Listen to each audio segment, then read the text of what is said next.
Washington, D.C., dentro de 24 horas. La detonación de un arma termonuclear de un megatón comienza con un destello de luz y calor tremendo que es imposible de comprender para la mente humana. 180 millones de grados Fahrenheit es 4 o 5 veces más caliente que la temperatura que se produce en el centro del Sol. Durante la primera fracción de milisegundo, después de que esta bomba termonuclear impacte contra el Pentágono en las afueras de Washington, D.C., solo hay luz. Luz de rayos X, suave, con una longitud de onda muy corta. La luz sobrecalienta el aire circundante a millones de grados, creando una enorme bola de fuego que se expande a millones de kilómetros por hora. En unos pocos segundos, menos de 2 segundos de hecho, esta bola de fuego aumenta hasta un diámetro de poco más de 3 kilómetros. Su luz y calor son tan intensos que las superficies de concreto explotan. Los objetos metálicos se derriten o se evaporan, las piedras se hacen añicos, los humanos y animales se convierten instantáneamente en cenizas. La estructura de 5 pisos y 5 lados del Pentágono y todo lo que hay dentro explota en polvo sobrecalentado por el destello inicial de luz y calor. Todas, absolutamente todas las paredes se hacen añicos, con la llegada casi simultánea de la onda expansiva. Los 27.000 empleados perecieron instantáneamente. No queda nada en la bola de fuego. Nada. La zona cero está puesta a cero. Viajando a la velocidad de la luz, el calor que irradia la bola de fuego enciende todo lo inflamable, a varios kilómetros en todas direcciones. Cortinas, papel, libros, cercas de madera, ropa, hojas secas estallan en llamas y se convierten en leña para una gran tormenta de fuego que comienza a consumir un área de 150 kilómetros cuadrados, que antes de este destello de luz era el corazón palpitante del gobierno estadounidense y el hogar de unas 6 millones de personas. El Cementerio Nacional de Arlington, incluidos los 400.000 conjuntos de huesos y lápidas en honor a los muertos en la guerra, los 3.800 afroamericanos liberados y enterrados en la sección 27, los cientos de visitantes en vivo, los jardineros cortando el césped, los arbolistas cuidando los árboles, los guías turísticos de gira, los miembros de la vieja guardia con guantes blancos que vigilan la tumba de los desconocidos, se transforman instantáneamente en figuras humanas carbonizadas, un polvo negro de materia orgánica que es puro hollín. Los incinerados se salvan del horror sin precedentes que comienzan a infligir a las millones de personas gravemente heridas que aún no han muerto en este primer ataque nuclear. Al otro lado del río Potomac, 2 kilómetros al noreste, las paredes y columnas de mármol de los monumentos de Lincoln y Jefferson se sobrecalientan, se parten, estallan y se desintegran. Los puentes y carreteras de acero y piedra que conectan estos monumentos históricos con los alrededores de la ciudad se agitan y colapsan. Al sur, al otro lado de la autopista, se encuentra el luminoso y espacioso centro comercial de Pentagon City, con su abundancia de tiendas llenas de marcas de ropa y artículos para el hogar, todos de alta gama. El Ritz-Carlton, al lado de los restaurantes y oficinas circundantes, junto con las tiendas adyacentes, están todos totalmente destruidos. Vigas del techo, tablas de 2x4, escaleras mecánicas, lámparas de arañas, alfombras, muebles, maniquís y perros, ardillas, gatos, aves, águilas, personas estallan en llamas y arden. Han pasado solo 3 segundos desde la explosión inicial. Hay un partido de béisbol a 7 kilómetros hacia el oeste, en el National Park. La ropa de la mayoría de las 35.000 personas que presenciaron el partido se incendió. Aquellos que no mueren incinerados rápidamente sufren intensas quemaduras de 3er grado. Sus cuerpos quedan despojados de la capa exterior de piel, dejando al descubierto la dermis ensangrentada que se encuentra debajo. Las llagas de 3er grado requieren atención especializada inmediata y a menudo la amputación de una extremidad para evitar la muerte. Aquí en el estadio puede haber unos cuantos miles de personas que de alguna manera sobrevivan. Estaban dentro comprando comidas o usando los baños. Personas que ahora necesitan desesperadamente una cama en un centro de tratamiento de quemaduras. Pero solo hay 10 camas especializadas para quemados en toda el área metropolitana de Washington, en el centro de quemados del Hospital MedStar. Y debido a que esta instalación está a unos 6 kilómetros al noreste del Pentágono, ya no existe. En el centro de quemados Johns Hopkins, a 60 kilómetros al noreste, en Baltimore, hay menos de 20 camas especializadas para quemados, pero todas están a punto de llenarse. En cuestión de segundos, la radiación térmica de este ataque con bomba nuclear de 1 megatón contra el Pentágono ha quemado profundamente la piel de aproximadamente 1 millón de personas más. El 90% de estas morirá dentro de los próximos días. Tanto los científicos como los académicos de la defensa han pasado décadas haciendo estos cálculos. La mayoría no llegará a más que unos pocos pasos de donde se encuentran cuando la bomba detone. Se convierten en lo que los expertos en defensa civil llamaban en la década de 1950, cuando surgieron por primera vez estos horripilantes cálculos, muertos cuando se les encuentra.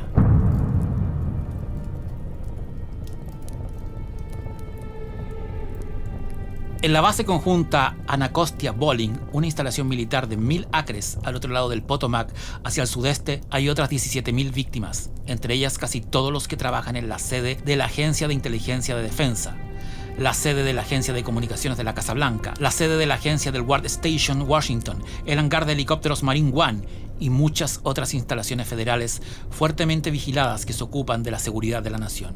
La Universidad de Defensa Nacional. La mayoría de los 4.000 estudiantes que asisten están muertos o agonizantes.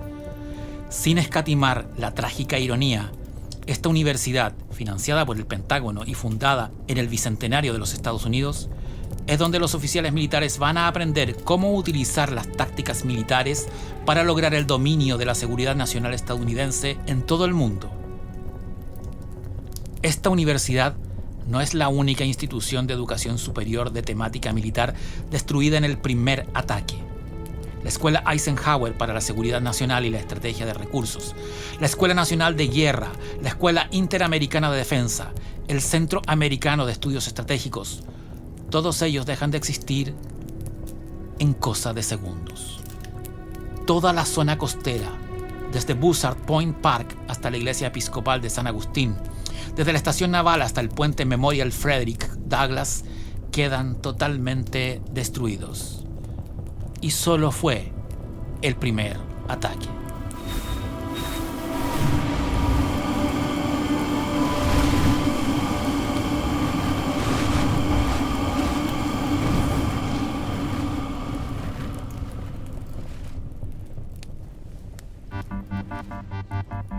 Lo que acaban de escuchar es Escenario, el primer capítulo de Nuclear War, o Guerra Nuclear, el último libro, un ensayo de no ficción de la periodista y guionista norteamericana Annie Jacobsen.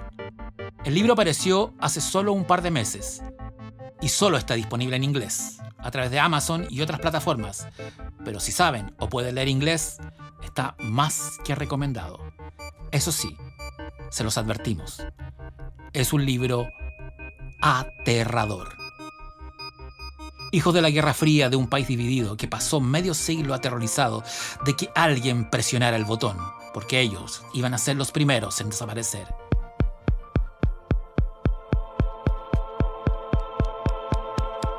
Directamente desde Alemania, esto es Radioactivity de Kraftwerk.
dich und mich im All entsteht.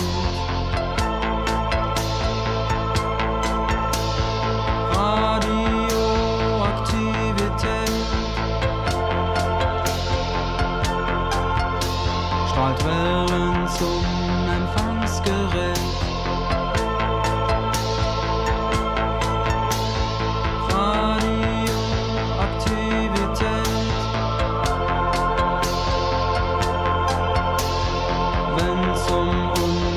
Zukunft geht. Radioaktivität für dich und mich im All entsteht.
Tras leer o escuchar el relato de Annie Jacobsen, la pregunta es: ¿puede esto pasar?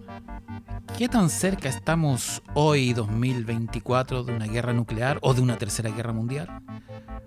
Para conversar de este tema estamos en la nave de la Ruta Secreta junto a un viejo amigo de la casa, don Alberto Rojas, periodista y escritor y analista internacional, director del Observatorio de Asuntos Internacionales de la Universidad de Finisterre. ¿Lo dije bien? Tal cual, completo. Porque es un cargo muy grande, es como... Sí, como que no cabe en la tarjeta de presentación. Es como director de la Academia de Jóvenes Dotados del profesor Javier. Total. O algo así. Bueno, Alberto, bienvenido ahora en persona a la, sí, por fin. A la nave. La última vez fue en época de pandemia. Exacto. Donde estuvimos hablando de un tema muy parecido a este, que tenía que ver con Hiroshima y Nagasaki y la carrera nuclear, digamos, de Guerra Fría. Exactamente. Y armas y aviones de guerra y todas esas cosas. Pero ahora te quiero llevar a un escenario contemporáneo. Yo sé que vienes llegando de Europa. Uh-huh, sí. ¿Dónde estuviste? En Bruselas. Estuve en Bruselas. Bueno, primero que todo, gracias por la invitación. Siempre es un gusto conversar contigo, estar aquí en Emisor Podcasting. Efectivamente, tuve la oportunidad de estar en el Foro Schuman de Seguridad y Defensa, organizado por la Unión Europea en Bruselas, y que fue una cumbre de 2 días en la cual un mix entre autoridades de distintos gobiernos, autoridades evidentemente de la Unión Europea, think tanks de distintas partes del mundo, de India, de América Latina, en fin, digamos. Y fue muy interesante ver cómo el tema de seguridad y defensa ha ido cobrando cada vez mayor importancia, no solamente en Europa, sino a nivel mundial. Fundamentalmente porque la sensación que hay es que estamos en un momento crítico, en un mundo convulsionado, en donde estamos viendo varios conflictos de distinto tipo y de distinta intensidad simultáneamente. Entonces, claro, todos lo sabemos, en febrero de 2022 Rusia invadió Ucrania con todo lo que eso significa. Tenemos una crisis, una nueva guerra en Medio Oriente, cosa que no es tan novedoso, porque Medio Oriente siempre ha estado marcado por conflictos de distinto tipo y de distinta intensidad. Tenemos escenarios en donde vemos milicias, por ejemplo, como los hutíes en Yemen, que son parte de lo que hoy es la guerra entre Israel y Hamás. Está la tensión entre China y Taiwán, por lo que pueda pasar en algún momento eventualmente. Y así, si tú vas sumando escenarios, te vas encontrando con que efectivamente, al margen de que en este momento hay como 10, 12 guerras que están en pleno desarrollo en distintas partes del mundo y que muchas de ellas no tienen ni siquiera la mínima cobertura mediática, lo cierto es que la sensación que hay es que estamos en un mundo turbulento, inestable, impredecible y que no necesariamente tiene perspectivas de estabilizarse o de mejorar. Bueno, de hecho, en el libro del cual leímos la introducción, en Nuclear War de Annie Jacobsen, ella apunta de que en el mundo actual, en el 2024, estamos viviendo una suerte de carrera armamentista como no se veía desde la década de los 80, de cuando Reagan tenía toda la iniciativa de defensa estratégica, todo lo que ocurre más o menos entre 1978 y la caída del muro. Tú que estuviste en Europa, ¿se percibe eso? Porque acá uno siente que no está pasando nada, que estamos viviendo una especie de periodo de paz virtual después de las caídas de las Torres Gemelas. Pero al parecer en Europa los vientos son muy distintos y hay una percepción, cuando uno lee de repente prensa, y no estoy hablando de prensa conspiranoica, esa idea de que Occidente está en peligro. La verdad es que tú tocaste dos cosas que me parecen muy interesantes. Uno, el tema de las percepciones. O sea, Chile está a unos 13.000 kilómetros de distancia de Ucrania en línea recta. Y claramente desde Chile es un tema que ha ido desapareciendo de los medios, sigue manteniendo mucho interés en los círculos del análisis internacional, de los temas de defensa, las academias militares, etc. Y por otro lado, el tema de dónde estamos hoy. Y sin entrar en la elaboración de un marco teórico, yo creo que es súper importante entender dónde estábamos hasta hace unas décadas y dónde estamos ahora. O sea, la Guerra Fría comenzó el año 47, más o menos, termina en diciembre del 91 con la desintegración de la Unión Soviética y con eso la desaparición de la Guerra Fría. Y durante esas décadas lo que hubo fue un mundo bipolar, con dos grandes potencias, los principales vencedores de la Segunda Guerra Mundial, Estados Unidos y la Unión Soviética, que mientras duró la Segunda Guerra Mundial, en tanto tenían un enemigo común, como era la Alemania nazi y también el Imperio japonés de ese entonces, compartieron la mesa de los aliados. Pero después las diferencias evidentes entre Estados Unidos y la Unión Soviética afloraron, generaron ese mundo bipolar y una carrera armamentística convencional y no convencional, que tuvo al mundo en escenarios reales de una posible tercera guerra, entendiendo la tercera guerra como una guerra nuclear. O sea, ahí uno se acuerda automáticamente de esa frase de Albert Einstein que decía: yo no sé cómo va a ser la tercera guerra mundial, pero la cuarta va a ser con piedras y palos. Uh-huh. Asumiendo que la tercera guerra mundial iba a ser una guerra nuclear a gran escala y que eso iba a arrasar al mundo. Y tú recordarás que en los 80 hubo una especie de proliferación de novelas, de películas y sobre todo cómics que hablaban de los mundos posapocalípticos, ¿verdad? O sea, incluso una cosa como Mad Max. Que es la más famosa de todas. Probablemente. Pero, bueno, hasta cierto punto Terminator con el tema de Skynet, ¿verdad? Y bueno, y en Chile Juan Buscamares, de Félix Vega. También, ¿te fijas? Entonces, en ese sentido, la idea de que el mundo en los 70 y 80 estuvo muy cerca de una tercera guerra mundial es cierto. Probablemente el momento más crítico de la Guerra Fría no fue en los 70 y los 80, sino el año 62 con la crisis de los misiles. Sí. O sea, 13 días en que el mundo realmente aguantó la respiración porque se veía muy cerca la idea de una guerra entre Estados Unidos y la Unión Soviética. ¿Qué pasó con el fin de la Guerra Fría? Entramos en una década de los 90 en donde ciertos sectores veían este mundo como un mundo post-Guerra Fría unipolar, en donde no había otra gran superpotencia salvo Estados Unidos, y que frente a la ausencia de este mega conflicto ideológico entre Moscú y Estados Unidos durante décadas, que ya no existía, obviamente el mundo tendría que entrar en una especie como de estabilidad. Pero la verdad se impuso una vez más, y lo que vimos fue la aparición de una serie de conflictos en la década de los 90 de carácter político, histórico, étnico, religioso. O sea, la desintegración de Yugoslavia entre el 91 y el 95 tiene mucho de eso. ¿Te fijas? Imagínate que en el 95 en América Latina, en Sudamérica, tuvimos la última guerra entre países sudamericanos, entre Perú y Ecuador, ¿verdad? La guerra de la cordillera del Cóndor, o el Cenepa, como también se le conoce. Todo lo que fue la experiencia, por ejemplo, del año 93 en Somalia, el famoso episodio de Black Hawk Down, Sí. en donde Estados Unidos quedó muy mal parado en esta operación, la llamada Batalla Mogadiscio. Mark Bowden, con su libro que después se transformó en una película en manos de Ridley Scott. Muy buena película. Ambos, muy buen libro y muy buena película. Dan cuenta de ese episodio que es de algún modo una bofetada a la superpotencia de la época, en términos de que una milicia somalí en Mogadiscio pone en jaque a estas fuerzas especiales y con un impacto mediático enorme. O sea, recordemos que en ese entonces CNN mostró las imágenes de los pilotos de los helicópteros derribados siendo arrastrados por las milicias somalíes. Y eso caló muy hondo en Estados Unidos. Marcó el inicio de la retirada de Estados Unidos desde Somalia en esta mega operación de paz, digamos, que buscaba garantizar la llegada de alimentos, medicinas a una población civil que estaba en el fuego cruzado de las milicias somalíes, y que en gran medida explica por qué al año siguiente, en el genocidio de Ruanda, entre Hutis y Tutsis, el mundo no interviene. ¿Te fijas? Entonces, la década de los 90 es una década tremendamente inestable que desafía este concepto de que el mundo entraba en un periodo de paz prolongado. Y después tenemos el gran impacto que tuvieron los atentados del 11 de septiembre del 2001, que abre una etapa completamente nueva, que es la guerra contra el terrorismo, que permea a todo el mundo. No solamente, claro, tenemos este primer episodio, las Torres Gemelas, el Pentágono, la intervención de Estados Unidos en Afganistán en octubre de ese mismo año, y que después Bush abre otro frente con la controvertida y polémica invasión a Irak el 2003. Recordemos que en algún momento Bush dijo que su objetivo era redibujar el mapa de Medio Oriente, cosa que ya me parece bastante arriesgado. Pero ¿cuál es la consecuencia de eso? Que Estados Unidos y gran parte de Occidente se desgastan a un nivel enorme. O sea, la guerra contra el terrorismo algunos la cifran entre el 2001 y el 2011, ¿no? Básicamente entre el inicio y la muerte de Bin Laden, ver toda la operación en Abbottabad, en Pakistán, etcétera, de la cual se han escrito muchos libros y se han hecho muchas y muy buenas novelas, películas.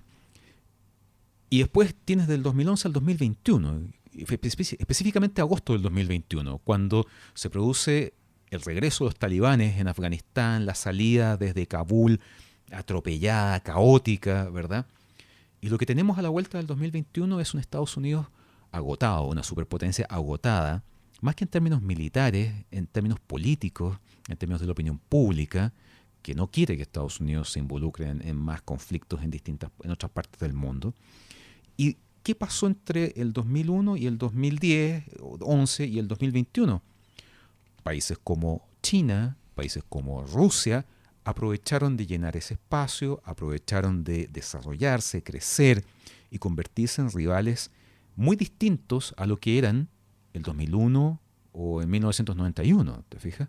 Entonces, el mundo que tenemos hoy es un mundo que tiene otros actores y otros ejes. Tal vez los nombres son los mismos, pero la China del 2024 no es la China del 2001. No. ¿Te fijas? Y Rusia tampoco. Y entre medio hubo escenarios en los cuales, por ejemplo, Rusia, específicamente Vladimir Putin, puso a prueba a Occidente, puntualmente, la anexión de la península de Crimea, la península ucraniana de Crimea, entre febrero y marzo del 2014. despliega sus tropas sin distintivos, corretea al ejército ucraniano, a la policía ucraniana, se apodera de la península de Crimea. Reacción de Occidente. Sanciones económicas, echaron a Rusia del grupo del G7, que era el G8, ¿verdad? Y no pasó nada más. El 2014 Rusia estaba organizando los Juegos Olímpicos de Invierno de Sochi. Sí. En 2017... El Mundial. El 2017, Sí. el Mundial Sí, exactamente. Sí. de fútbol. Y ahí hay una foto extraordinaria de Putin con Pelé y Maradona. Entonces, ¿cuál es la conclusión a la que llega Vladimir Putin? ¿Esto es todo lo que tienen? O sea, claramente la reacción de Occidente en ese momento fue débil, fue tardía. Y Putin dijo, si esto es lo mejor que tienen, entonces podemos ir por más. Y durante 8 años se organizó precisamente para lanzarse en contra de Ucrania. Y probablemente sus planes a lo mejor iban un poco más lejos. Quizás no contra la OTAN. Cuando se hablaba de que a lo mejor Putin después de eso quería entrar a Polonia, qué sé yo, eso es meterse con la OTAN y eso tiene otro precio. Pero intentar conquistar Ucrania, el plan original era ese, en 3 días llegar a Kiev, deponer a Zelensky, instalar un gobierno prorruso y en una semana tener el control completo de Ucrania. Finalmente no se concreta. Probablemente si eso se hubiese cristalizado, si eso hubiese sido exitoso para Rusia, también se habría comido a Moldavia, que está al lado. Oye, y en Europa, ¿cómo se siente lo que está pasando en Ucrania? Porque la perspectiva desde acá, tú hablas con la gente en la calle, no, los ucranianos le están ganando a los rusos. Pero, Mira, uno, en Europa, esto se ve como una guerra en Europa. Y que es algo que perciben mucho más cerca, no solamente por el impacto de los refugiados ucranianos, el impacto en términos de que todos los países aumentaron sus presupuestos de defensa, aumentaron su aporte a los que son parte de la OTAN, a la OTAN, y hay un esfuerzo por aumentar su autonomía y su independencia en términos militares frente a Estados Unidos. Entonces, para ellos el tema de Ucrania es un tema que está todos los días en los medios, en la televisión, en los periódicos, en los medios digitales, porque todavía hay periódicos allá, etcétera, ¿te fijas? Y la preocupación es hacia dónde va esto. Y aquí hay una serie de elementos que están en juego. O sea, por un lado, sabemos que Putin, sentado en su oficina en el Kremlin, está esperando a ver qué pasa el 5 de noviembre de este año. Si finalmente Donald Trump vuelve o no. Porque eso puede cambiar el nivel de respaldo y la relación de Estados Unidos con los países europeos. Recordemos que en el primer gobierno de Trump, la relación con sus aliados europeos de la Unión Europea y de la OTAN fue muy mala. Trump basureaba a los aliados de la OTAN y estaba enfocado en el contexto interno. Para ejemplo, un caso, la visita de Angela Merkel a Washington en que se reunió con Trump y Trump la trató pésimo. No solamente la ignoraba, se negó a sacarse una foto con ella dándose las manos. O sea, y el regreso de Angela Merkel no quedó indiferente en Europa, ni en Alemania, ni en la Unión Europea. Entonces, en ese aspecto sí, la guerra de Ucrania se ve como algo mucho más complejo de lo que se percibe desde acá, por todo lo que implica. O sea, por un lado, a organizaciones como la Unión Europea, que no tienen o no tenían una dimensión militar, ahora tienen o han reforzado ese aspecto defensivo. La OTAN ha aceitado todos los engranajes que se construyeron durante la Guerra Fría y está funcionando de manera muy integrada, viendo cómo avanza esto. O sea, no es ningún misterio. Sabemos que uno de los temas que ponía muy nervioso a Occidente era la posibilidad de enviar tropas, ¿verdad? Tropas estadounidenses, tropas británicas, qué sé yo. Hace algunas semanas Emmanuel Macron dijo que sí, que está dispuesto a enviar tropas francesas, pero la verdad la OTAN no está pensando en enviar tropas, pero sí en mantener este respaldo, entregando armas de distinto tipo y sobre todo entrenamiento, asesoría a Ucrania en Ucrania. ¿Te fijas? Y claramente lo que hoy vemos es que a pesar de todo ese esfuerzo, Rusia ha lanzado como un segundo empellón contra Ucrania y eso ha hecho que Ucrania haya empezado a retroceder en ciertos puntos clave. Uno, como una manera de salvar sus tropas y dos, porque en el fondo hemos visto un retraso en lo que había sido hasta este minuto la entrega de armas, municiones, ponle tú baterías Patriot, todo, ¿te fijas? En enero, febrero del 2023 el gran tema fue que finalmente se concretó la entrega de tanques, los tanques Leopard alemanes, los Challenger británicos, incluso los Abrams estadounidenses. Perfecto. Y el presidente Zelensky, a renglón seguido, dijo, bueno, necesitamos apoyo aéreo. Gran parte de la Fuerza Aérea Ucraniana quedó destruida, ¿te fijas? Y ahí comenzó este tema de la promesa de la entrega de los aviones de combate de F-16, que la semana pasada vimos que Dinamarca concretó finalmente, le pasó todos sus aviones de F-16, otros países como España también van a hacer algo parecido. Esos países no se van a quedar sin aviones, van a reemplazarlos por aviones de combate F-35. Que son los de sexta generación hoy día, ¿no? Exactamente. Quinta generación. Es la que viene ahora. Entonces, claro, las percepciones son completamente distintas. Y hay muchas preguntas que todavía están en el aire. O sea, efectivamente, si sale Trump va a reducir el apoyo, el envío de armas, de partidas de millones de dólares a Ucrania o no. Y si es así, ¿cuán sola se queda Europa defendiendo, apoyando a Ucrania? ¿Y por cuánto tiempo? Sabemos que en el fondo Putin está apostando por una guerra larga, desgastadora. En lo político, porque las guerras largas son impopulares en términos políticos y en términos económicos. Y los países que han entregado tantas armas tampoco se pueden quedar sin el equipamiento militar para defenderse ellos mismos. Oye, ¿y cuál es el rol del Reino Unido en este ajedrez? Reino Unido, desde que se salió de la Unión Europea, evidentemente ha buscado reforzar su perfil, su identidad, su rol a nivel internacional. Desde Boris Johnson hasta ahora con Rishi Sunak. Vamos a ver qué pasa después de las próximas elecciones en Reino Unido. Pero Reino Unido, sobre todo bajo Rishi Sunak, ha tenido un compromiso muy grande con Ucrania, entregándole misiles, entregándole tanques, mucho apoyo en términos de fierros para Ucrania, y con una posición que en el fondo busca demostrar que Reino Unido tiene un rol y un perfil a nivel global, no solamente en Europa. ¿Te fijas? Ejemplo, cuando comenzó la guerra y veíamos a la presidenta de la Comisión Europea, Ursula von der Leyen, visitando Kiev, sacándose fotos con Zelensky, entrevistándose con él, ahí ella representa a toda la Unión Europea, a los 27 países de la Unión Europea. Pero como Reino Unido ya no está ahí, tuvimos que ver a Boris Johnson visitando Kiev solo, a Rishi Sunak visitando solo, ¿verdad? Y es distinto cuando tienes ese rol en función de la Unión Europea o dentro de la OTAN. ¿Te fijas? Entonces, sí, el Reino Unido está jugando un rol muy importante y sobre todo muy comprometido. Hay que recordar aquí los liderazgos. Durante muchos años Angela Merkel era como el rostro de la Unión Europea, etc. Y hoy día Angela Merkel no está. Y Olaf Scholz, que es quien la reemplazó en el gobierno, no tiene ni ese perfil, ni esa personalidad. De hecho, nadie lo conoce. O sea, tiene muy poca visibilidad. ¿Y quiénes han cobrado más visibilidad? Emmanuel Macron en Francia y en su momento Boris Johnson y después Rishi Sunak en Reino Unido. Oye, en el momento que estamos grabando este podcast, está cruzando desde el Estrecho de Magallanes y viajando hacia Valparaíso el portaaviones George Washington de la Marina de Estados Unidos, que entre las cosas que tiene, que está desplegando arriba, es uno de los 4 portaaviones norteamericanos que está usando el F-35. Me gustaría que habláramos no solo del F-35, sino de las tecnologías de guerra contemporánea hoy día, las más de vanguardia, porque se habla mucho de aviones de quinta generación, de los misiles hipersónicos, de submarinos que llevan torpedos nucleares capaces de provocar maremotos, que los tienen los rusos, los chinos están construyendo portaaviones nucleares, los japoneses, que siempre han sido como más tranquilos, están invirtiendo en lo que llaman cruceros de cubierta corrida, pero son básicamente portaaviones. Son mini portaaviones. Son mini portaaviones. Claro. Mira, yo creo que en términos de lo que es la guerra lamentablemente siempre ha sido el peor escenario de la humanidad. Yo creo que incluso peor que las pandemias.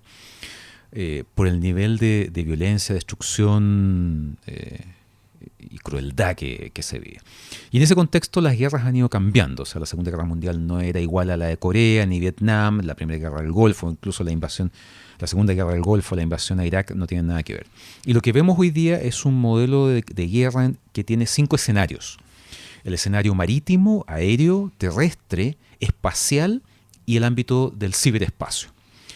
En el ámbito marítimo, evidentemente, hemos visto un avance importante en términos, por ejemplo, de la introducción de drones submarinos. Y Y por ejemplo, lo que tú mencionabas, el Belgorod en su versión rusa, es básicamente un dron ruso de largo alcance capaz de transportar armas nucleares. Y el objetivo de eso es detonarlas lo más cerca posible de la costa del país que va a ser blanco de ese ataque, con la finalidad de que genere no solamente una explosión nuclear, sino que un tsunami radioactivo que termine arrasando la zona costera. Rusia dice que lo tiene, dice que lo ha probado, Norcorea dice que también tiene esa tecnología. Me cuesta un poquito creer eso, porque tampoco pienso que los rusos hayan sido tan generosos de entregarle esa tecnología.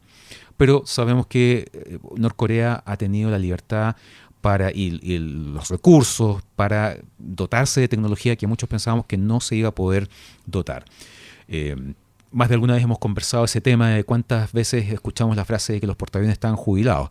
Yo creo que hoy más que nunca los portaaviones juegan un rol importantísimo y es interesante ver no solamente el tipo de portaaviones que se están construyendo hoy, sino quiénes son los actores protagónicos en esto. Sabemos que Estados Unidos tiene 10, 11 portaaviones desplegados en sus flotas, pero lo llamativo es que el segundo lugar está ocupado por China, con 3 portaaviones, ¿no es cierto? Que además tienen su historia, la historia del Liaoning, el Shandong y el Fujian. Que antes lo tenían los Reino Unido, pero Reino Unido se quedó solo con 2 y ahí quedó ahí. Y quedó en tercer lugar. Sí. Y de hecho tiene uno operativo, el otro es como de reserva. Exacto. Y después, ¿con quién comparte ese lugar? Con India, que tiene 2. Y más abajo está Rusia. Rusia tiene 1. Se supone que está construyendo un súper nuevo portaaviones de otra generación, pero mientras tanto el Alexander Kuznetsov es un portaaviones que no pueden haber 24 horas seguidas porque se funde, si es tecnología de los años 80 de la Guerra Fría. Lo interesante ahí, como tú bien dices, es con qué dotas tú hoy día un portaaviones. Porque un portaaviones básicamente es una base aérea móvil en el mar que tú puedes desplegar de un océano a otro, etc. Es proyección estratégica, básicamente. Absolutamente. Y claro, efectivamente hoy la idea es dotarlos de aviones como el F-35, sobre todo en su versión B, que es de despegue vertical. Y hay muchos países que están empezando a comprar o que ya han comprado el F-35 para equiparse con una tecnología de primer nivel, etc. Se ha hablado mucho de que el F-35 es un avión que tiene muchos problemas técnicos, pero, y lo conversábamos fuera de cámara o fuera de micrófono, hay otros que opinan todo lo contrario, que en el fondo es un avión demasiado moderno para el tipo de modelo de guerra que tenemos hoy día.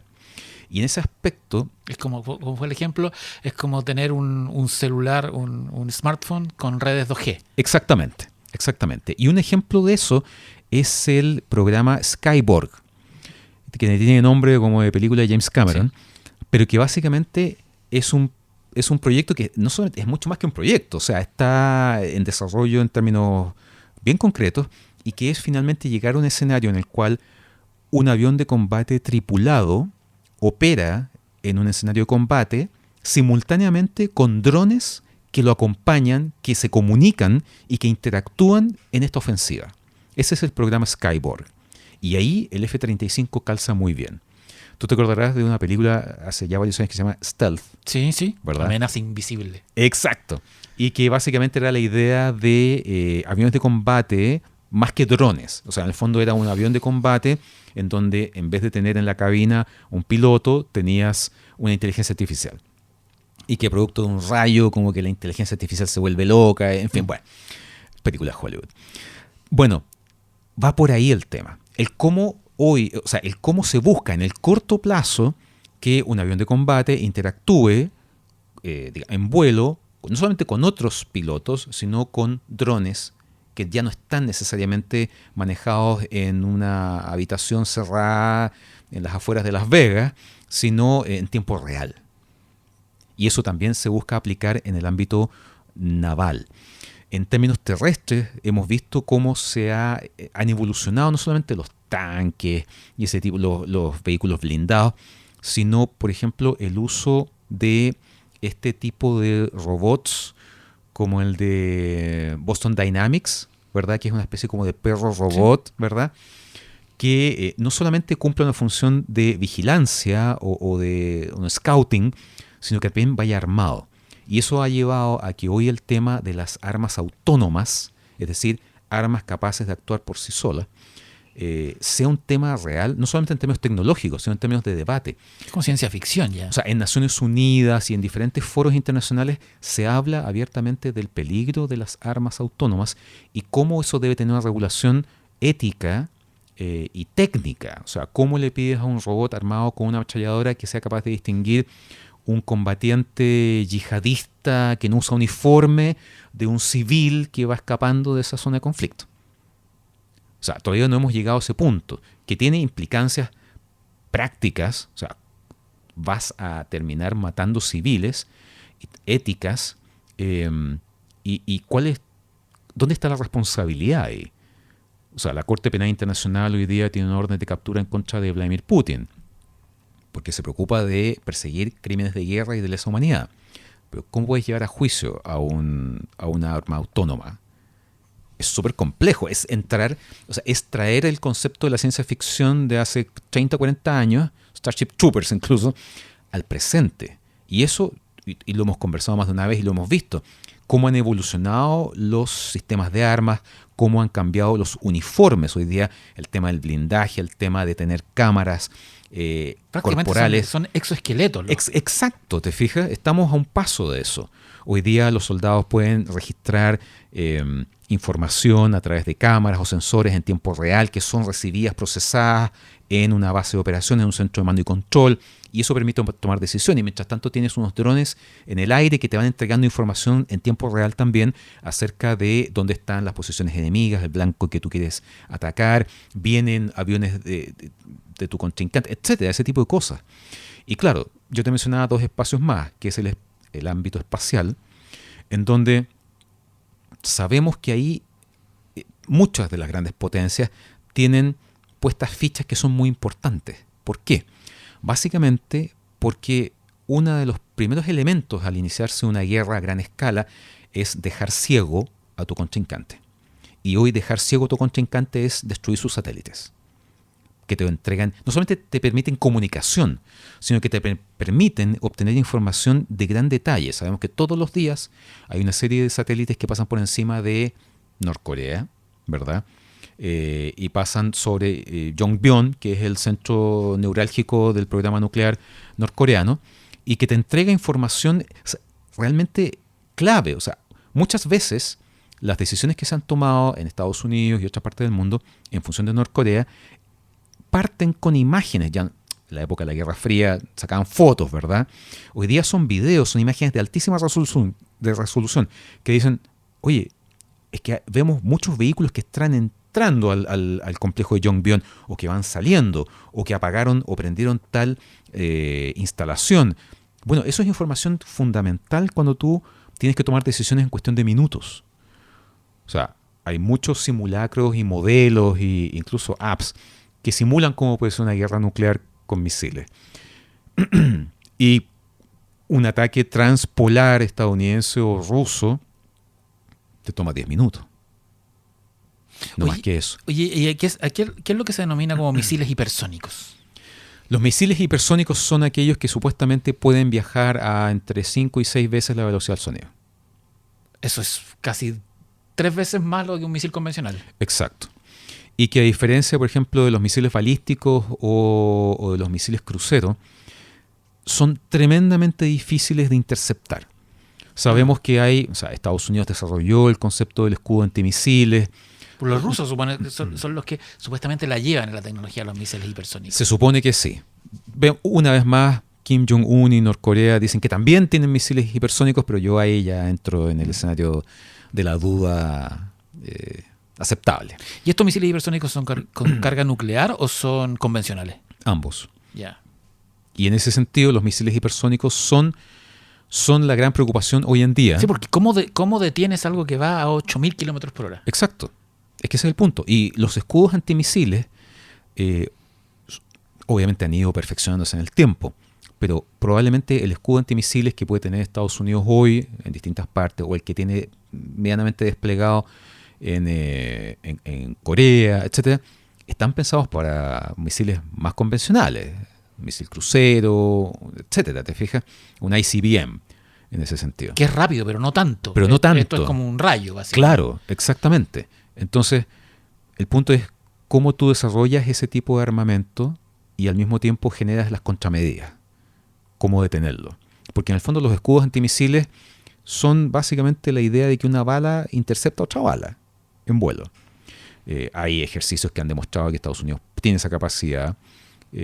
A otra escala, por ejemplo, el escudo Iron Dome de Israel tiene prácticamente un 90% de éxito interceptando a gran escala un ataque. Lo vimos, por ejemplo, con la ofensiva de Irán, ¿verdad? En que envió misiles, pero envió misiles muy lentos, ¿verdad? Hay drones que se demoraron 9 horas. Aún así vimos que así es como funciona, pero en un escenario muy convencional y no de las armas que se están desarrollando y probando en este minuto. Sin embargo, cuando uno empieza a revisar la tecnología hoy día, ocurre que hay una tecnología bélica que parecía anacrónica, que es el bombardero estratégico. Uh-huh. Sí. Y los gringos acaban de presentar un nuevo bombardero estratégico, el B-21. El B-21, claro. Los chinos también tienen uno nuevo y los rusos también. Es la idea de usar un avión para tirar bombas de gravedad suena anacrónica frente a un escenario donde hay misiles hipersónicos, donde hay cazas de quinta generación. Sin embargo, parece que hay tecnología que se quedó, como el B-52, que va a llevar 100 años volando. No, y que es increíble el B-52 como sigue vigente y no hay ni una posibilidad de jubilarlo. Por lo han querido jubilar en los 70, en los 80, en los 90, y ahora la Fuerza Aérea dijo, no, el B-52 es tan bueno que va a seguir volando hasta el 2057. Va a cumplir 100 años en servicio. Exactamente. No, es una cosa increíble. Mira, lo que pasa es que hoy hay una serie de... Esto es como un naipe, es como un abanico de cartas. Dependiendo de lo que tú quieras hacer, es el tipo de carta que usas. O sea, claro, evidentemente si quieres vaporizar un país completo, los ICBM y todos los misiles que tú quieras, los lanzaste, algunos serán interceptados en vuelo, qué sé yo.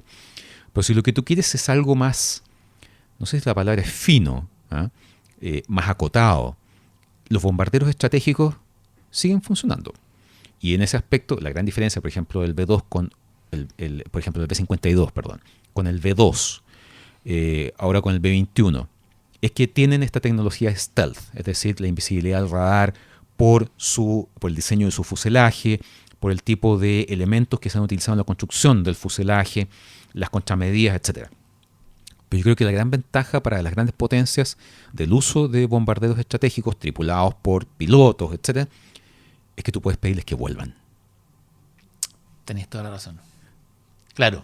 ¿Te fijas? Yo creo que ese es el gran... Tú puedes infiltrarlo bajo el radar. Tiene una serie de elementos que lo hacen mucho más sutil. Es como una sombra.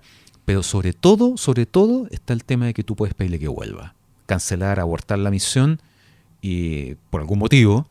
Y de esa manera evitar el inicio de una tercera guerra mundial. ¿Cuáles son las naciones que tienen hoy día arsenal nuclear activo? Bueno, actualmente existen en total unas 12.500 ojivas, que es mucho, pero que también está muy lejos de lo que fue el pic de los arsenales de Estados Unidos y la Unión Soviética durante la Guerra Fría, tipo año 86-87, con unas 65.000 ojivas. Eso nos mandaba de directo a la edad de piedra. No, claro. O sea, bueno, esto también. Sí. Lo que pasa es que podían haberlo hecho varias veces. Con 12.500 ojivas, el país con más armas nucleares hoy es Rusia, con poco más de 6.000. Le sigue Estados Unidos con poco más de 5.000. Le sigue China, que tiene 400. Que sepamos, pues los chinos son... Al menos eso es lo que dice, no sé, el Military Balance de este año, ¿verdad?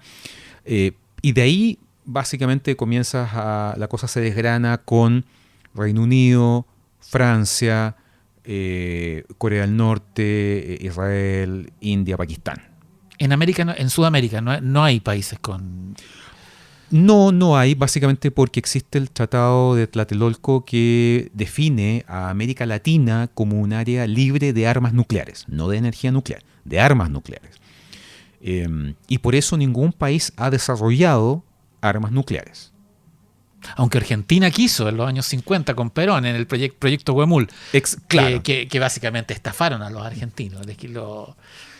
Todavía están pagando gran la historia esa. la gran historia. Hay un documental en History Channel, ¿no? Sí. Que está disponible en YouTube para verlo.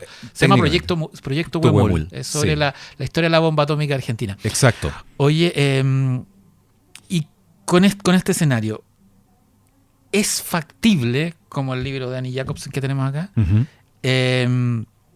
una guerra nuclear? ¿O tú crees que está muy lejano? Porque Yo te hago otra pregunta. Cuando tú me dices, ¿es factible una guerra nuclear o una tercera guerra mundial? bueno, una tercera guerra. Lo que pasa es que en el fondo yo creo que Son parecidos, pero no es lo mismo. sí, y yo al menos, sin querer ser otro referente, tiendo a separar un poco eso. Porque tal como lo comentábamos en el caso de la frase de Einstein, durante la Guerra Fría, la idea de una tercera guerra mundial era absolutamente nuclear. Se disparaban todos los cohetes y hasta ahí nomás llegábamos. Y es lo que vimos en películas como Juegos de Guerra, El día después, Exacto. el sauce, el viento de los sauces. Claro, y una miniserie que no muchos se acuerdan que es del año 82, que se llama Tercera Guerra Mundial, Sí, sí, sí. y que me acuerdo. trabajaba David Soul. Que le dieron en el canal 7. Creo que sí, Sí. creo que sí. O América, ¿te acordás? América la dieron en el 7. América con K. América con K, sí. Po. Que era una invasión soviética a... Claro, era una miniserie hecha por ABC, en donde que se estrenó el año 87 y que estaba ambientada en 1997. Una década después de que Estados Unidos había perdido la guerra con la Unión Soviética y que de manera muy estratégica había sido a través de ataques que generaron pulsos electromagnéticos y que habían anulado las defensas de Estados Unidos. Entonces Estados Unidos estaba en manos de la Unión Soviética y que estaba protagonizada por Sam Neill, Sí, súper sí. joven. Hoy día creo que es inencontrable. Creo que debe haber algunos capítulos en YouTube, una cosa así. Bueno, pero yo te planteaba eso porque efectivamente cuando hablamos de una tercera guerra mundial, tal vez hoy día un escenario no es necesariamente nuclear. Puede haber una guerra nuclear que sea la tercera guerra mundial. También habría que ver quiénes la protagonizan y cuál es el alcance. Ken Follett, en esta novela que se llama Nunca, plantea un escenario real de cómo el mundo avanza a través de diferentes decisiones, buenas y malas, hacia un escenario de guerra nuclear. Pero también uno tiende a pensar, ¿y si hoy la tercera guerra mundial no fuera necesariamente nuclear, sino que fuera convencional? Y a lo mejor estamos en una tercera guerra mundial. Y no nos damos cuenta. Y no nos hemos dado cuenta. O sea, por un lado tenemos Estados Unidos, el resto de Occidente, Europa, etc. Por otro lado tenemos ya un eje. O sea, Rusia, China, Corea del Norte, Irán. Y estamos librando una guerra entre comillas, de baja intensidad, pero en múltiples escenarios. Ucrania, el tema de China, Taiwán. No hay que dejar de lado India. India es socio de China en los BRICS, pero India también es un rival importante y país fronterizo con China. Y han tenido guerras. Entonces, en ese sentido, me parece que lamentablemente, desde que comenzó la guerra en Ucrania, la cantidad de veces que Vladimir Putin ha puesto sobre la mesa la carta de la amenaza nuclear han sido tantas, el hecho de que además, ojo, el año pasado desplegó armas nucleares por primera vez fuera de Rusia y las instaló en misiles Iskander en Bielorrusia. Claro, Estados Unidos tiene sus propias armas nucleares. En Europa, Reino Unido y Francia tienen sus propios arsenales. Y además Estados Unidos tiene desplegadas armas nucleares en Turquía, en Holanda, en Bélgica y en Alemania. Entonces, en ese sentido, claro, el escenario de que haya la voluntad de usar armas nucleares es preocupante porque estamos hablando de esto de nuevo. Es como volver a los años 80. Y sobre todo cuando se habla de un eufemismo, para mi gusto, que son el uso de las armas nucleares tácticas. Porque existen las armas nucleares tácticas y las estratégicas. Y las estratégicas son las que te permitirían borrar buena parte de un país. Y las armas nucleares tácticas se supone que van de 1 a 80 kilotones. Hoy día las armas nucleares estratégicas se miden en megatones. Sí. Pero resulta que Hiroshima fueron 15, 16 kilotones. Nagasaki fueron 22. Y vimos ese nivel de destrucción. Entonces, si tú me hablas de un arma nuclear táctica como algo menor, o sea, ¿cuántas Hiroshimas y cuántas Nagasakis equivale. O sea, por eso me parece que el tema es muy eufemístico. Ahora, sí, yo creo que lamentablemente la posibilidad o el temor al menos, de una guerra nuclear hoy día ha vuelto, ha reaparecido con fuerza. Algunos lo miran desde una perspectiva acotada, no necesariamente la aniquilación mutua garantizada, en donde efectivamente ahí volvemos a la época de las cavernas. Pero, por ejemplo, si Rusia detonara una bomba nuclear táctica de 5 o 6 kilotones en Ucrania o en algún punto del Mar Negro como una especie de mensaje, o sea, ahí cruzamos la línea roja. Nadie ha usado una arma nuclear nunca, técnicamente. Las armas de Hiroshima y Nagasaki fueron armas atómicas. Sí. Por eso hago la distinción. Que la diferencia la hicimos en el anterior podcast. Exactamente. Sí. Por si alguien todavía quiere saber, pueden buscar que era Hiroshima, se llama. Exactamente. Y muy buena conversación y muy buen análisis el que hicimos. Entonces, me parece que hoy día el porcentaje, claro, la estadística no existe, pero yo te digo en los 90 o en los 2000, como que eso no estaba. Como que eso había quedado relegado a la época de la Guerra Fría. Probablemente en los primeros 10 años después de los atentados del 11 de septiembre, el gran temor era un atentado con una bomba sucia, ¿verdad? Pero por otro lado, claro, tú ves que la idea de una tercera guerra mundial que puede no ser nuclear sino convencional ya está andando en muchos aspectos. O sea, 2034, Ghost Fleet, Invasión, son novelas que efectivamente hablan de un escenario en ese sentido. El mismo libro Nunca de Ken Follett. Cuando antes las novelas eran de la Segunda Guerra Mundial o Vietnam o cosas así. Y ahora estamos mirando un futuro, pero un futuro muy cercano. Muy cercano. Y eso yo creo que también es un reflejo de cómo a través de la ficción mucha gente está pensando en esto. Sabemos que en todos los países hay academias de guerra, think tanks militares, que tienen una serie de documentos, informes, algunos públicos, otros no, respecto de cómo podría ser ese escenario y por qué. Y ese es el mundo en el que estamos viviendo hoy día. Quiero que cerremos esta conversación con tu opinión sobre una idea que está dando harta vuelta por ahí, que yo la encuentro muy preocupante también, pero que tiene un asidero lógico, y que dicen, ocurrió en 1913, antes de la Primera Guerra Mundial, ocurrió antes de la Segunda Guerra Mundial. El mundo, sobre todo Occidente, está pasando por una crisis de la democracia. Sí. Y quizás la única manera, de hecho lo dice Jacobson en su libro, la única manera de salvar la democracia en Occidente es con una guerra mundial que nos lleve hacia lo importante. Es bien apocalíptico. Y bien terrible también. Claro. Es como que la única manera de que la humanidad aprende es con una guerra devastadora. Yo me quedo con algunas reflexiones en torno a eso. O sea, por un lado, si tú piensas lo que es Europa hoy día, la Unión Europea sobre todo, es el producto de un continente que vivió 2 guerras mundiales y que tuvo que reconstruirse después de 1945. Y eso le permitió dejar de lado las grandes diferencias entre franceses y alemanes, desconfianzas constantes e históricas, ¿te fijas? Y eso es un reflejo real de lo que significó para un país, para un continente entero, padecer 2 guerras mundiales. Más que en 1913, en donde el escenario democrático era bastante pobre, porque en el fondo gran parte de Europa eran puros imperios, ¿no? Pero en 1939 lo que tenemos son varias cosas. O sea, por un lado, yo lo veo desde esta perspectiva. El crack de Wall Street de 1929, una depresión, la Gran Depresión que duró una década, que erosionó las bases democráticas de Europa, fundamentalmente Alemania, Italia, y que finalmente concluye en una guerra mundial. Nosotros venimos de una pandemia que generó una crisis en donde comprometió las cadenas de abastecimiento, las economías mundiales, y de la cual, cierto, hoy día no usamos ya mascarillas en espacios públicos, ni hay ese frenesí por vacunarse.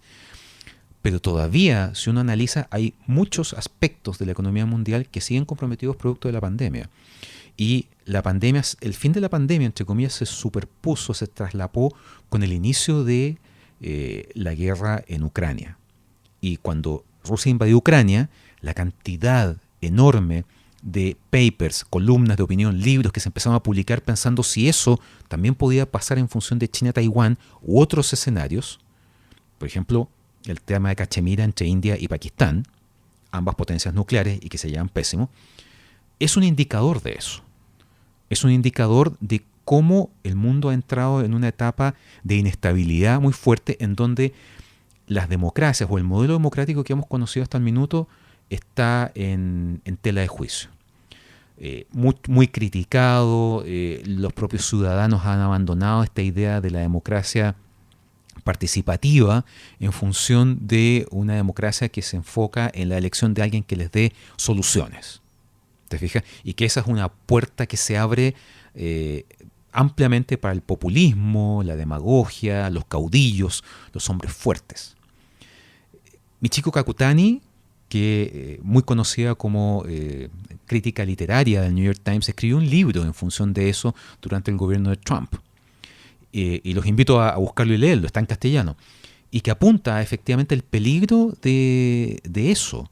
Se han publicado también un montón de otros libros acerca de cómo las democracias, como lo entendemos, han entrado en una crisis de credibilidad, de legitimidad, de incapacidad de resolver las necesidades urgentes de la ciudadanía y por qué muchas veces hay opciones, sobre todo los outsiders, que resultan más atractivas. O sea, en algún momento, guardando todas las proporciones y todas las diferencias, hago esa salvedad. Pero, por ejemplo, Hugo Chávez, cuando llega al poder en Venezuela, lo hace a través de las urnas. Los venezolanos en su momento votaron a Chávez agotados de la corrupción, de la incapacidad de los partidos tradicionales venezolanos. La llegada de Javier Milei a Argentina, un outsider total, con un discurso rupturista, es un ejemplo de eso. Donald Trump en Estados Unidos también lo fue, y probablemente Trump representa la mayor amenaza a la democracia estadounidense. No es China, no es Rusia, es él y lo que él representa, y los millones de estadounidenses que lo siguen. La base electoral de Trump no solamente es grande, es incondicional. Estamos en un mundo en donde hasta hace unas décadas las elecciones eran la competencia entre dos partidos o dos coaliciones con candidatos. Uno ganaba, el otro perdía. ¿Qué hacía el perdedor? Reconocía su derrota, felicitaba al ganador y se convertía en oposición. Hoy vivimos en un mundo en donde los partidos y los candidatos no aceptan la derrota y si pierden, cuestionan al sistema electoral. Aquí me robaron la elección, aquí hubo cohecho, hubo, compra de votos, etc. Y eso socava las democracias. La base de las democracias no es solamente la división de los tres poderes básicos, sino la credibilidad en el sistema. Cuando tú cuestionas al tricel, por ejemplo, cuando tú cuestionas la independencia de los poderes, automáticamente le estás quitando un piso a un sistema político que, nos guste o no, lleno de virtudes y fallas, es lo mejor que hemos tenido en siglos, que es la democracia. Bueno, Alberto, muchas gracias por esta conversación y por este panorama en el mundo en que vivimos. Gracias a ti, Francisco. Espero no sea la última vez en la Ruta Secreta. No. Hay que pensar en más episodios de La Ruta Secreta. Despedimos a Alberto con otro clásico de la Guerra Fría y el pánico a la bomba nuclear. Una triste historia sobre jóvenes que nunca crecen, que son eternamente jóvenes porque la Tercera Guerra Mundial les borró la adultez. También desde Alemania, desde las calles heladas de Berlín, esto es Forever Young de Alphaville. Let's dance in style, let's dance for a while. Heaven can wait, we're only watching the skies. Hoping for the best, but expecting the worst. Are you gonna drop the bomb or not? Let us die young or let us live forever. We don't have the power, but we never say never. Sitting in a sandpit, life is a short trip. The music's for the sad man. Can you imagine when this race is won? Turn our golden faces into the sun. Praising our leaders, we're getting in tune. The music's played by the madman. Forever young, I want to be forever young. Do you really want to live forever? Forever, forever, forever young. I want to be forever young. Do you really want to live forever?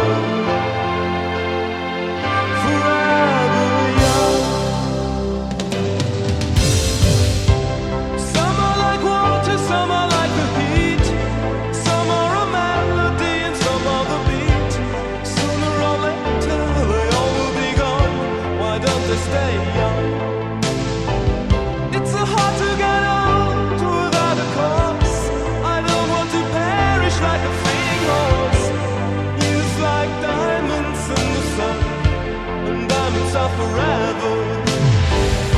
So many adventures couldn't happen today, so many songs we forgot to play, so many dreams swinging out of the blue. We'll let them come true. Forever young, I want to be forever young. Do you really want to live forever? Forever, forever, forever young. I want to be forever young.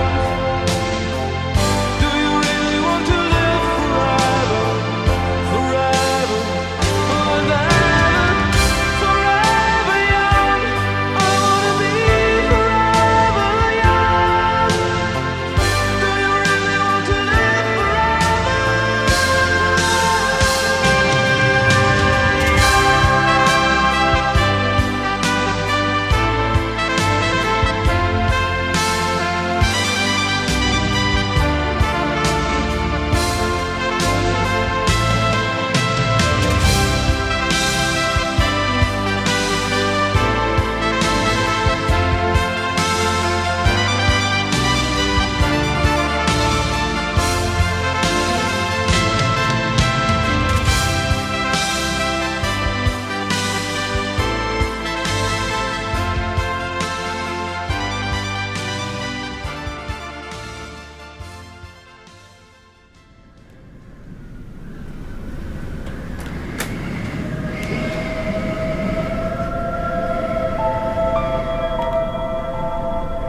Una nube en forma de hongo, ahora de color blanco grisáceo, se eleva a 13 kilómetros de alto por encima del punto de impacto. La onda radiactiva se extiende 10, 20, 30 kilómetros de ancho, ondulando y soplando a gran distancia. Finalmente llega más allá de la troposfera, más arriba de donde vuelan los aviones comerciales, y es la región donde ocurre la mayoría de los fenómenos atmosféricos. Las partículas radiactivas se esparcen por todas partes y caen como lluvia sobre la Tierra. Más de 3 millones de seres vivos, personas y animales, están muertos o agonizando, y solo han pasado 10 minutos desde la detonación. Ahora el infierno avanza sobre la Tierra. Este es diferente a la bola de fuego inicial. Es básicamente un mega incendio que se expande a través de lo que fue la capital de la nación más poderosa del mundo. Las líneas de gas explotan una tras otra, arrojando constantes mareas de fuego. Los tanques que contenían materias inflamables se abrieron de golpe, las fábricas químicas explotan. Los laboratorios de salud y de ciencias estallan en millones de fragmentos. Las luces piloto de los calefactores de agua y hornos actúan como encendedores de antorchas, prendiendo fuego a todo lo que aún no esté ardiendo. Los edificios derrumbados se convierten en hornos gigantes. La gente en todas partes se quema viva.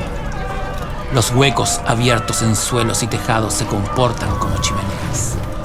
El dióxido de carbono de las tormentas de fuego desciende y se asienta en los túneles del metro, asfixiando a los pasajeros en sus asientos.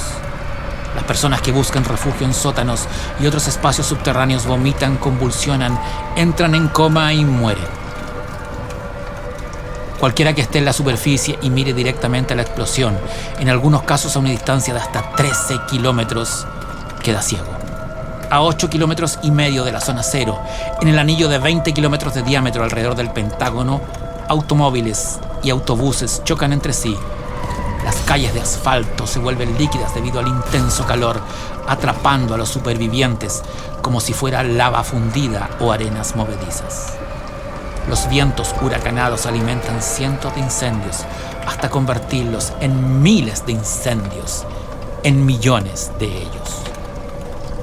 A 100 kilómetros de distancia, las cenizas ardientes y los escombros en llamas arrastrados por el viento provocan nuevos y más grandes incendios, y uno tras otro continúan combinándose.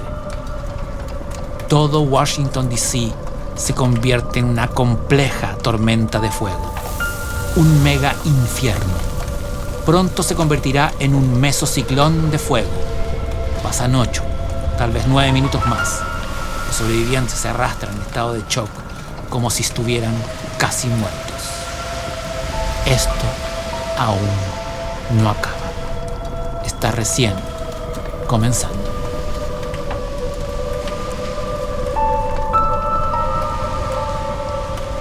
Soy el emisor Francisco Ortega. Escucha o descarga este y los otros capítulos desde emisorpodcasting.com o de tu plataforma de audio preferida. Hay muchos mundos y todos están en este. Descansen, viajeros de lo imposible, donde sea que estén.